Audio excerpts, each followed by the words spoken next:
Welcome to the Deep Dive, where we take a pile of fascinating research and boil it down for you. Today, we're getting into a concept that I think most of us feel we know, but maybe only in one very specific way. We're talking about mantra. Yeah, when you hear that word, your mind probably jumps straight to dharmic traditions, right? Hinduism, Buddhism. Sanskrit chanting. Exactly. But the source material we've been digging into, this scholarship on mantra in Abrahamic traditions, well, it just completely blows that idea out of the water. It's a really important distinction to make. Our whole goal today is to show that this practice of repeating a short sacred phrase, often a divine name, is just as deeply rooted in Judaism, Christianity, and Islam. So that's the mission for this deep dive, to unpack how this works across these three huge monotheistic faiths. We're not saying they all call it a mantra, but that the actual practice is, well, functionally the same. It really is. They all share this reverence for Abraham, for one God, and they all have this core practice of sacred repetition. Okay, let's unpack this, and I think we have to start with the formal definition. How can scholars even group these things together? What are we really talking about here? Right, you need a scholarly framework for this. Yeah. And the definition they use is, well, it's a bit of a mouthful, but every piece matters. Let's hear it. Okay, so an Abrahamic mantra is defined as a phrase or sound that has been repeated and sanctified over a sustained period within a group's traditional, spiritual, or religious practice. Okay, so it has to be traditional and repeated. Yes, and here's the key part. Right.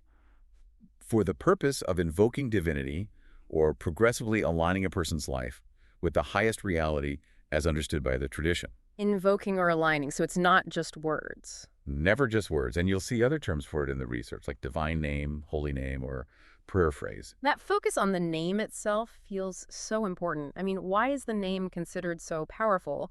We know from, the ancient world that a name wasn't just a label. Not at all. It was an extension of the person's very being.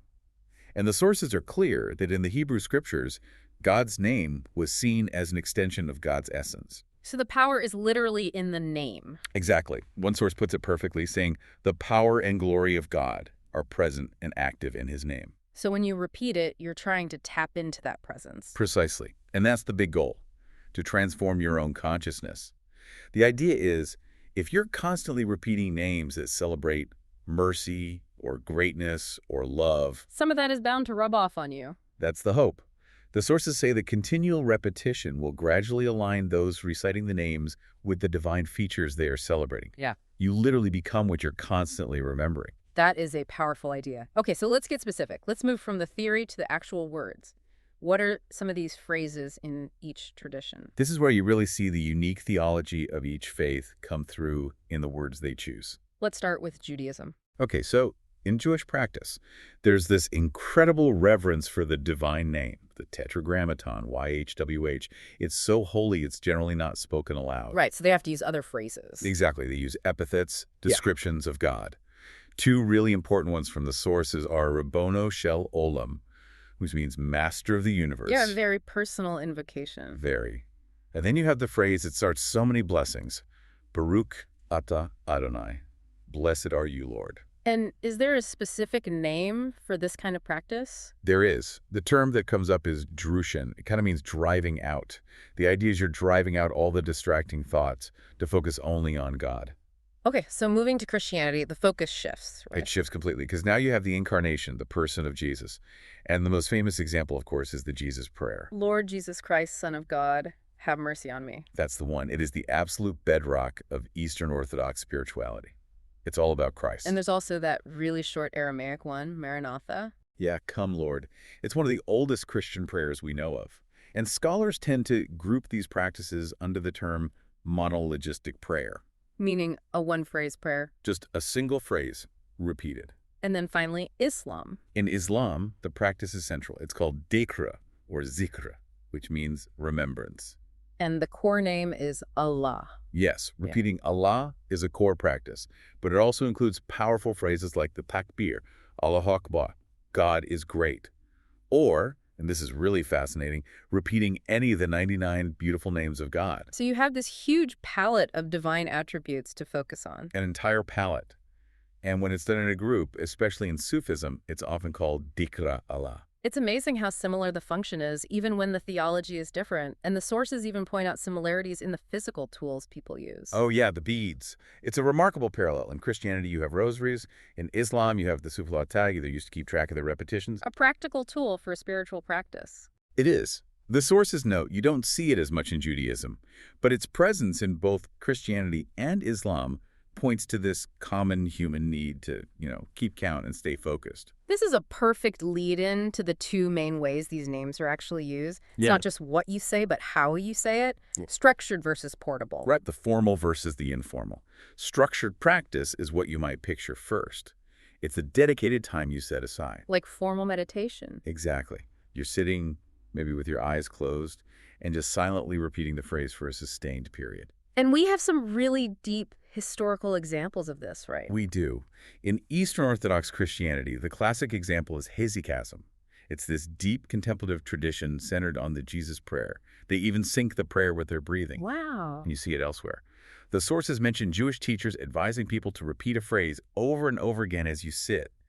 And in Sufism, there are very specific seated practices where you're told to sit with concentrated purpose and keep saying continuously, Allah, Allah. Total immersion. The goal is complete focus. Okay, but here's where it gets really interesting for me.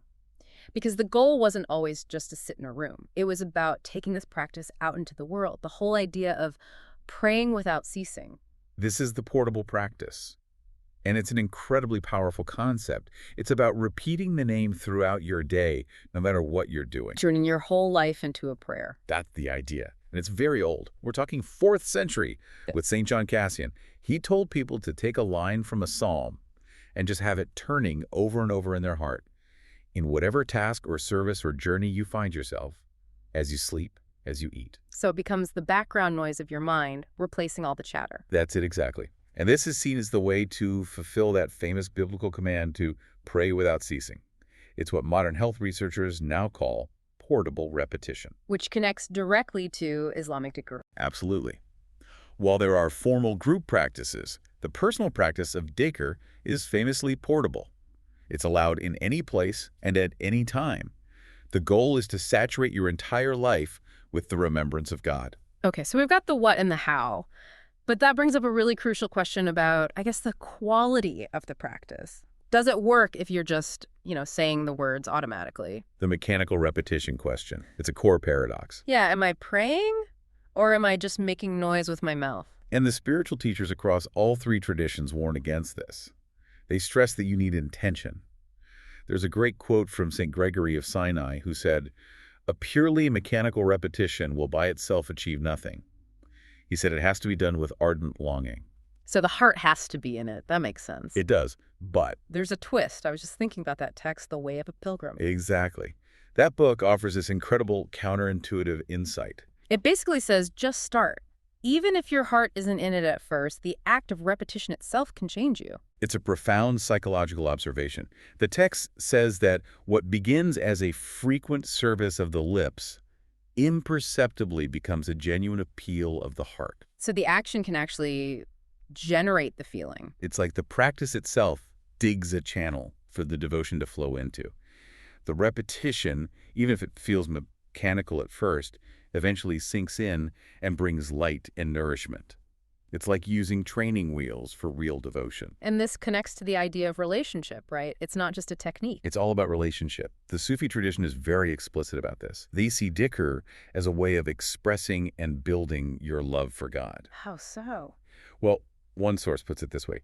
Dhikr is the first step on the path of love because when somebody loves someone, he likes to repeat his name and constantly remember him. Wow. So it stops being a tool and becomes an expression of affection, like constantly thinking about someone you love. You've got it. And because it is so relational, that's why spiritual guidance is seen as absolutely essential. A teacher. Whether it's a starets in the Orthodox tradition or a sheikh in Sufism, getting instruction from someone in a living lineage is seen as key to avoiding the pitfalls, of pure mechanism and finding that genuine connection. So let's bring this all into the present day. What does this ancient spiritual technology mean for us now, especially for people who might not be part of any of these traditions? Well, we're seeing this amazing convergence happening, first in scholarship, where researchers are finally looking at these practices comparatively across all three traditions and seeing them as part of a universal human phenomenon. But it's also happening in a much more surprising place. It is clinical settings.